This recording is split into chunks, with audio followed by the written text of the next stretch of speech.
Let me welcome you once again to this special program, My Testimony, a program in which we select a few of the testimonies that are happening around the world. We have hundreds of thousands of testimonies that take place daily, but unfortunately, God has just given us 7 days in a week to share the testimonies. This morning, we have a very special testimony. Help me to welcome Pastor Tendai Nyamajiwa as he comes to the podium to share with us his testimony.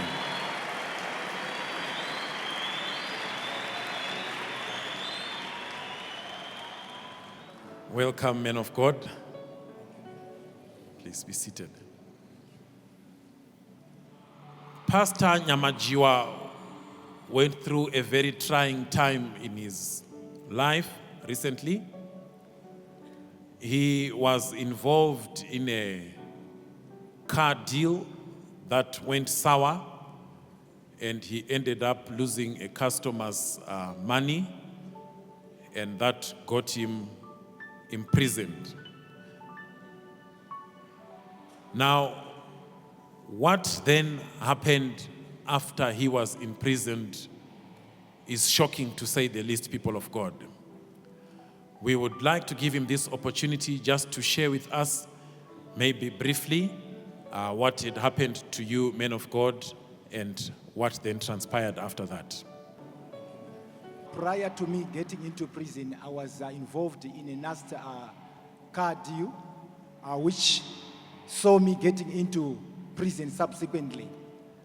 After getting imprisoned and getting into prison, it was a result of negligence. Because whatever happened there, our Father is always teaching us how to do deals, the diligence. So it's something I would never blame on anybody but myself, because the Father takes his time to explain, to teach us. Now, after getting into prison, this is what happened. The first day I got there, I was somebody trying to come to terms with everything that was happening around me. It was traumatic. I had been sentenced to a very harsh sentence. I was given 8 years, 3 of which were suspended on condition that you do not commit the same offense within a period of 5 years. So I was going to save an effective period of 5 years. Now in prison. Sorry. This was your sentence, yes. An effective 5-year term. Yes. How did you feel soon after sentencing? After sentencing, men of God, I felt lost, I felt neglected, I felt like I was already dead, out of this world. I was out of my faculties, to be honest with you. So here comes the time I'm getting into prison. The first 3 days. Had you been to prison before, maybe on a visit? Had you been on prison premises before, or it was your first time there? To be in prison, it was my first time. But the same case, he had taken me to remand prison upon my arrest. And I was there just there for a couple of days. Then my bail was paid and I was out. So to get into prison, Rio prison, it was my first time. And I'm there now. The whole process, like I said, it was traumatic to me. I'm trying to come to terms with what is happening, the reality around me. Then one day we were released to the prison grounds. Well, this is where the inmates spend much of their day in. Then I'm passing by the BO. This BO is the hall that houses all the condemned inmates. By condemned inmates, I mean those who were condemned to the hangman's noose. Those who were sentenced to hang. I'm passing by, then I hear a voice calling. I'm there in prison, and I was holding my Bible like this. But I wasn't reading it because I couldn't pray, I couldn't read my Bible, but I was just walking with my Bible. I'm hearing somebody calling, my brother, through the window. Now I could not see where the voice was coming from. I came closer to the building, and I heard a voice was coming through the welded iron fence. Those are the type of windows, they are not proper windows. I could not see the face, but I could hear the voice. He said, you are looking at me, you are holding a Bible with you. Then I said, me? He said, yes, but I didn't see his face. I couldn't see it. Then that's when he said, have you ever heard about this man called the Prophet Emmanuel Makandiwa? Then to me, so I became so anxious to hear more. This person, where does he know this, my father from? Now he started introducing himself to me. My name is Brian. He never mentioned, I'm not going to mention his surname maybe for the sake of confidentiality on his side. He says, my name is Brian. I've been here for the past 16 years. This is my accommodation. It's a cell of 3 meters by 1.5 meters. And I've been here for the past 16 years. As I saw you passing through my window, I saw the image of this man on you.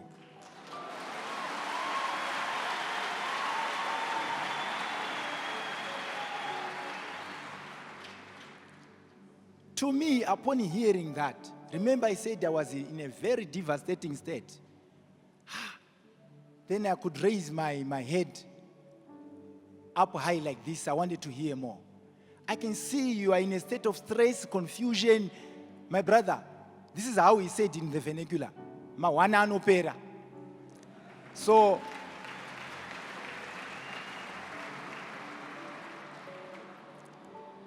he went on to explain this.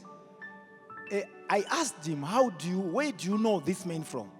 He said, I've been seeing this man in my dreams and visions here. Remember, this man of God has been in prison for the 16 years, as he says. He has never been here. He has never set his eyes, physical eyes, upon the man of God, our father. But he says, I've been seeing him in my dreams and visions.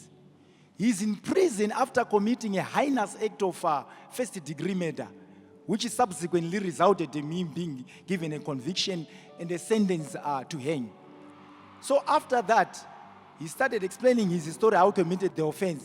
By the end of the day, I went back to my cell. Now, I had some exuberance in me, some energy in me, revitalized. That in as much as I'm in a problem, but my father is with me, irregardless of me being in a mess like this. There's nothing that excites more, knowing you are in a problem like that, and your father is with you there.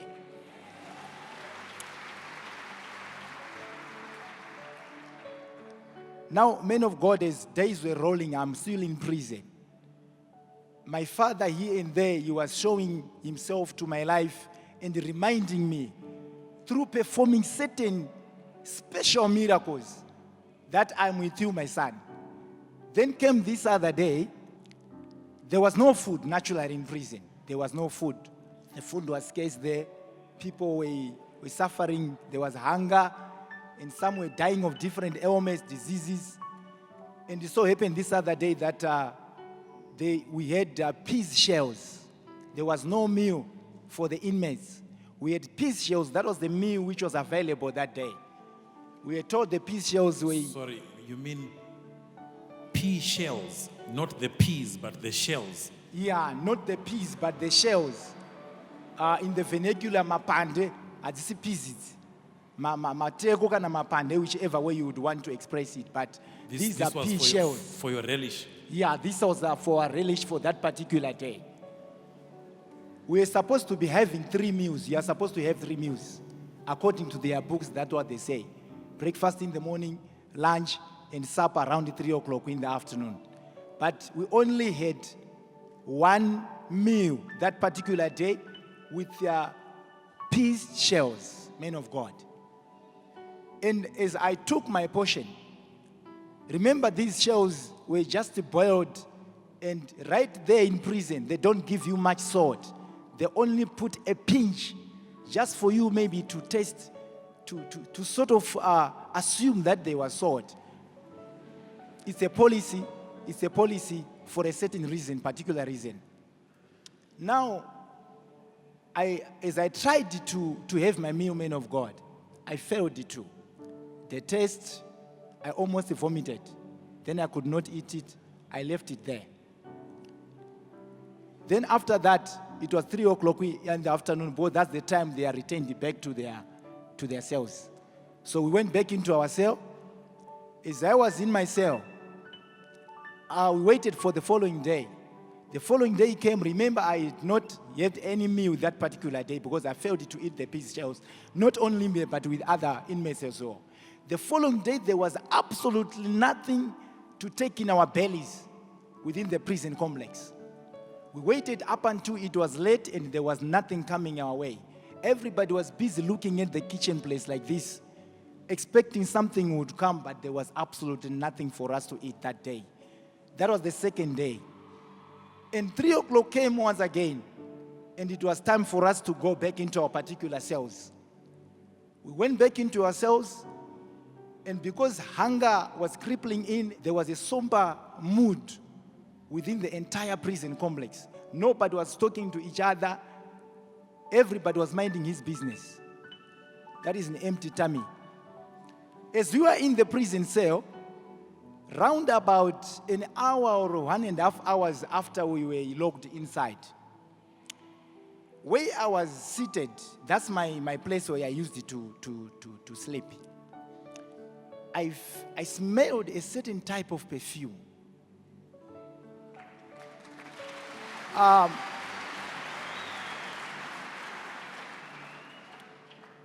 Men of God, this surprised me. It astonished me.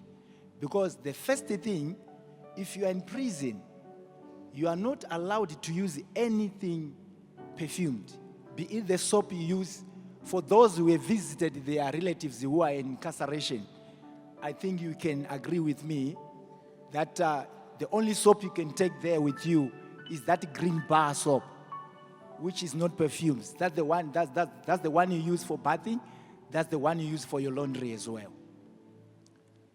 I'm there and I'm smelling this type of perfume, and it's dawning in my mind that moment that this particular perfume, I've only had this perfume on my father.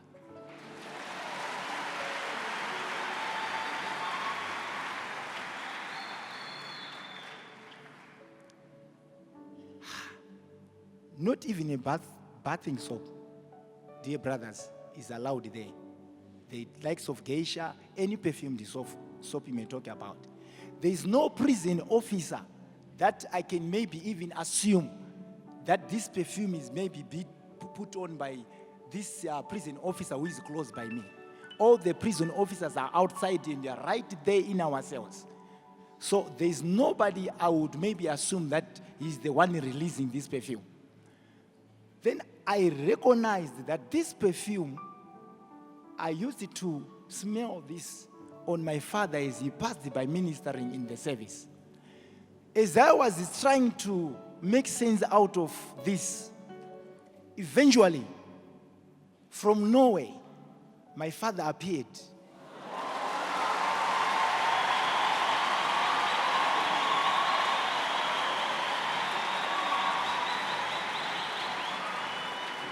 Okay, maybe just to get this straight. You are seated there, it's from what you are saying, it's around 4 o'clock, 4:30, 5 o'clock, thereabout. Are you dreaming, or is this happening before your eyes, or what was it? Like I said, men of God, usually the inmates are locked around 3 o'clock. That's when their night starts, 3 o'clock in the afternoon. And this is around an hour, 1.5 hours after our enclosure there. I'm not dreaming. It's not a vision, but this is live, very physical. Happening before your eyes. Before my eyes. And get this, man of God. Right to where our cell was, there are for us to go out of the hall, I used it to say, sea hall. There are other 4 iron gates. And their senior officers, even the officer in charge, has to sign every day that this particular wall, these 4 gates are properly locked. He signs for it every day. And there was no mistake. And this is physical. I'm seeing my father with my naked eyes in the prison cell. And as I'm seeing my father right there, he's holding 2 containers with him. He's putting on a beautiful suit. You know the type of suits our father put on. The containers, he came straight to where I was seated, right in prison. I was seated, I remained seated. Then he placed these containers, 2 containers in front of me like this. Now I looked around and I wanted to see whether my other colleagues are seeing what is happening here.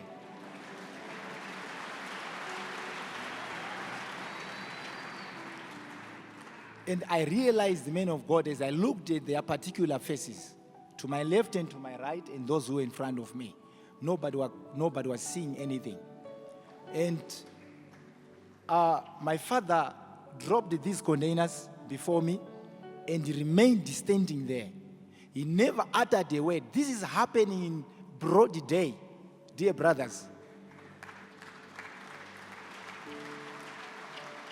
So I opened the containers, and there was a meal there. There was salsa in the other container. The other container had beef mixed with the vegetables, green vegetables.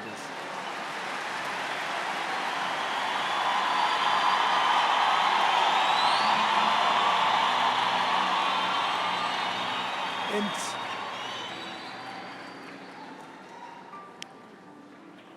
My brother, look, I'm lost. Pardon me.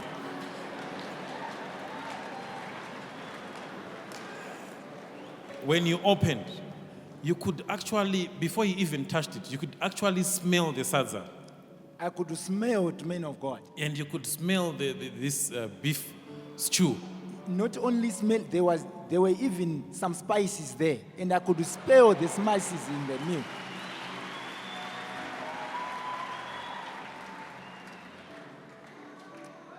And as I started partaking of this meal there, what surprised me, having noticed that my colleagues who are surrounding me there, they are not seeing my father.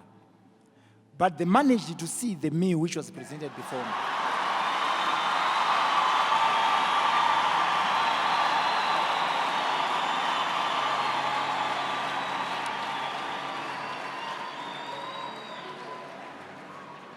Remember, people were hungry. Everybody there was very hungry. So they started coming to me asking for a portion, asking for favor to partake on the same meal. That's when I realized this is real, this is happening.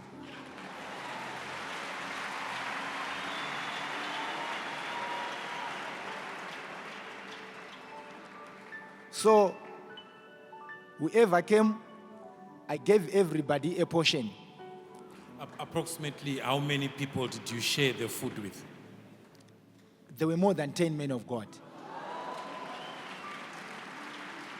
But amongst, listen to this, people of God, amongst the people who came to ask for a portion to partake with me on this meal, there was a guy who was asthmatic. We had a problem every night with him. Sometimes it would deteriorate to unprecedented levels during the course of the night. And it's a policy there, it's a law. If they lock up those prison cells, no matter what happens during the course of the night, they don't open.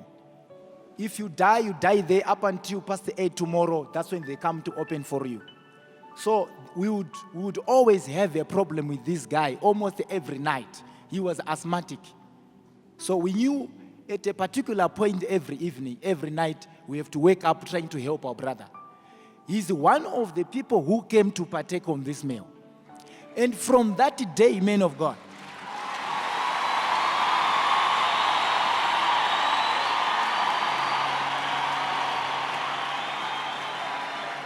from that day, men of God, that guy, he was healed for good, for real.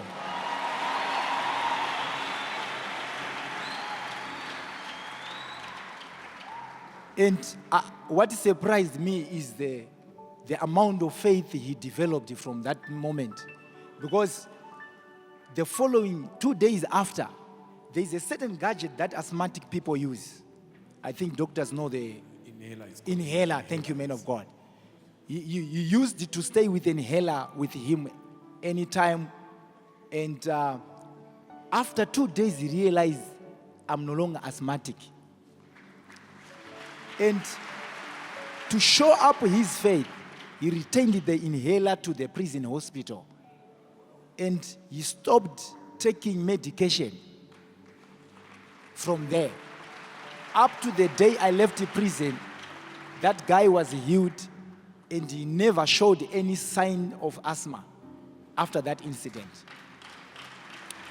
And after that, man of God, all this was giving me confidence. It was reminding me my father was performing miracles. I felt it to comprehend. How can this be? And I came to an understanding that there are times we get in certain situations and you think your father is neglected you. But little did I know that he himself allowed this storm to swallow me for him to show me his other dimension of operation in the spiritual realm. Because imagine, men of God, I'm in an environment where people are dying around me. People are getting sick. Every day, 3 times a day, over 100 people, almost 200 people are queuing for medication for different ailments. And you are sharing a toilet seat with over 1,000 men, with some of whom are suffering from different ailments, some of them very chronic and terminal. You are sharing a toilet seat with such kind of people. You never get sick, even a single day. It takes the grace of our Father, men of God.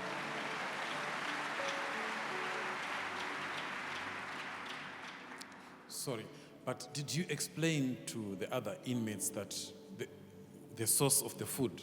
Did you tell them, or they just partook of the food and they didn't bother to ask?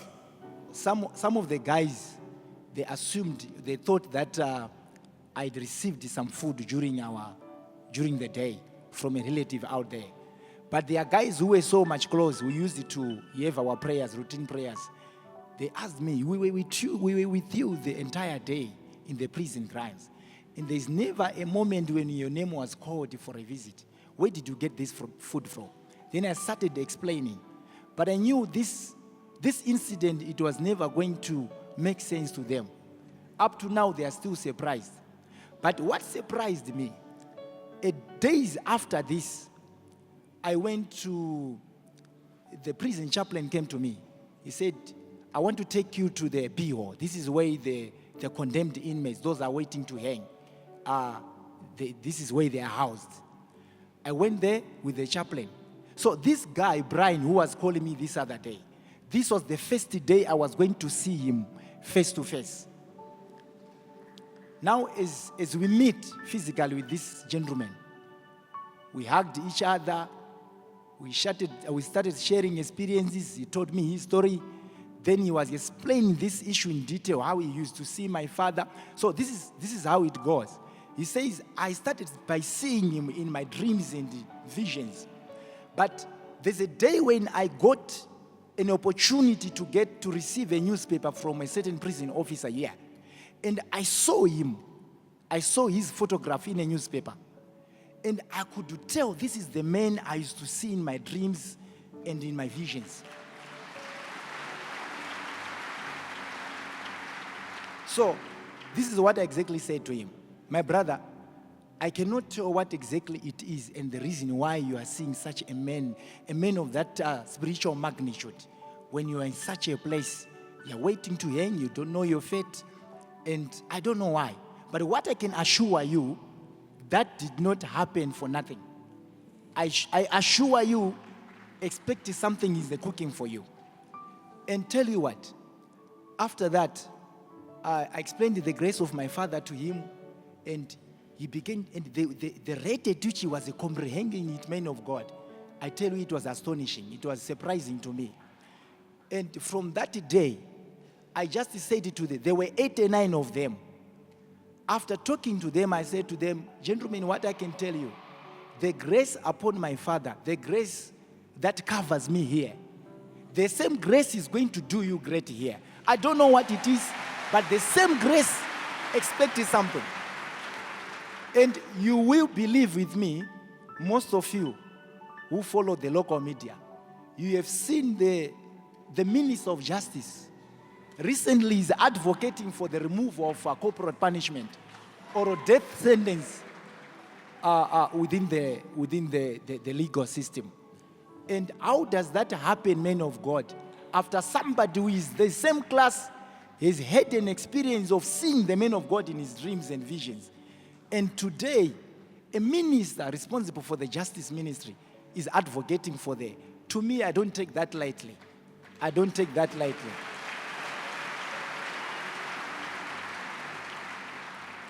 People of God, I'm talking about the great anointing we have. Sometimes we undermine this grace we have here. People in there, they are crying for the Father. They are saying, we are just praying that one day, this man we hear of. We are talking of people who have never set their eyes on our Father, but they say we just hear of him. We are praying that one day he'll be here. And as days were going on, men of God, there came this day. I had made an application. I had made an application for bail pending appeal to the High Court.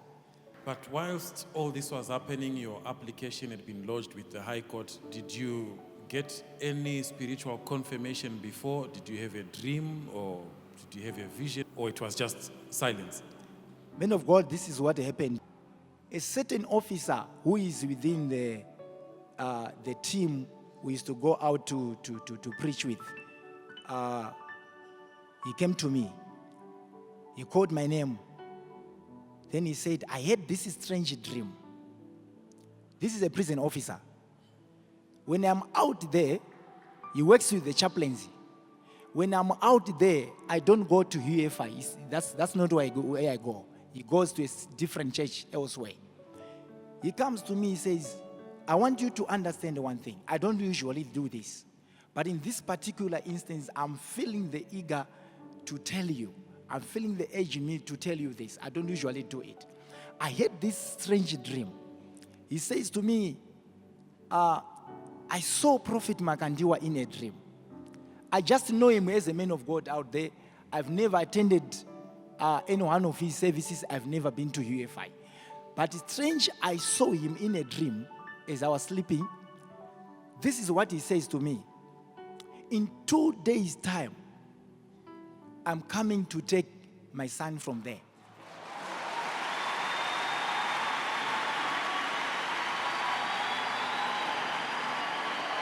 Wow.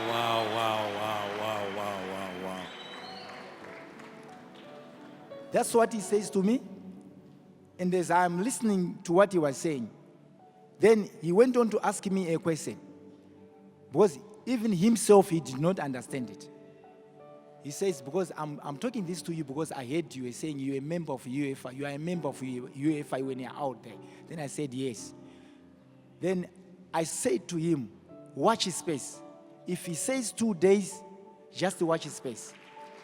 Then he went on to ask this, do you have an application for bail in the High Court? Then I said, yes. So how does it happen that you are saying 2 days will be out, when in fact you haven't even heard the news that the bail has been set for before the High Court? Then I said, just for as long as my father says 2 days, watch his space. This is what I said to him. And many people of God, and you remember every day, I'm seeing people who are saying, I've been to the visitor's room, I've received a message that my bail application has been turned down by the High Court. And you are in that environment where people are confessing failure. And you are there, you've got your only application in the same High Court going before the same judges who are turning down these other people's applications. I'm seeing other inmates. There's a guy who is there. He says, I've been to the High Court. He shows me he has got a Bible like this of papers. Every application he has made at different times. He said, but they've been turned down by the High Court. He says, I've been there 17 times now. And 17 times. 17 times. His plea for appeal has been turned down. To my surprise, and it was the surprise and astonishment of that particular officer, after exactly 2 days, at around 8 o'clock in the evening, after the truck that comes from the courts on a daily basis, because that's the one which brings records and the new information. After around 8 o'clock in the evening, I heard my name being called.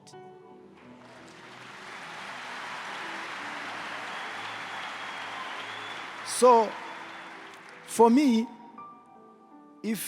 and that day, they came to unlock the prison for me. And I went out. So here am I today, testifying the grace upon our Father. People of God. Wow, this is awesome, this is awesome, this is awesome, people of God.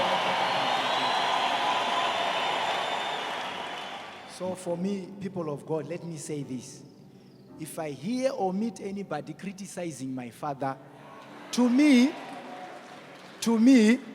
it's nothing but I will just treat that person as, or whatever, be it a group of people, regardless of their influence in the society, it's just a minority group of spiritual saboteurs and mercenaries, nothing else. Thank you. Thank you very much, my brother. This is touching. This is a powerful, powerful, powerful testimony, people of God. Wow, wow, wow, wow.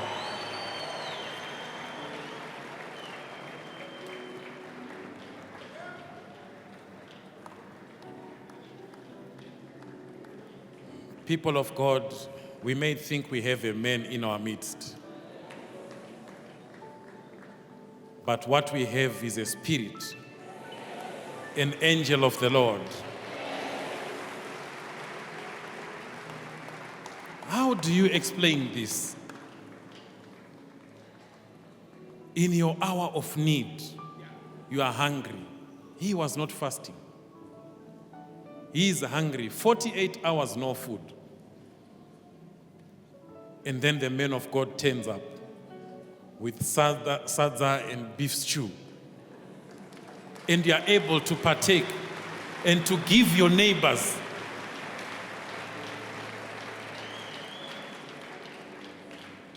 We are living in a dispensation that God has honored.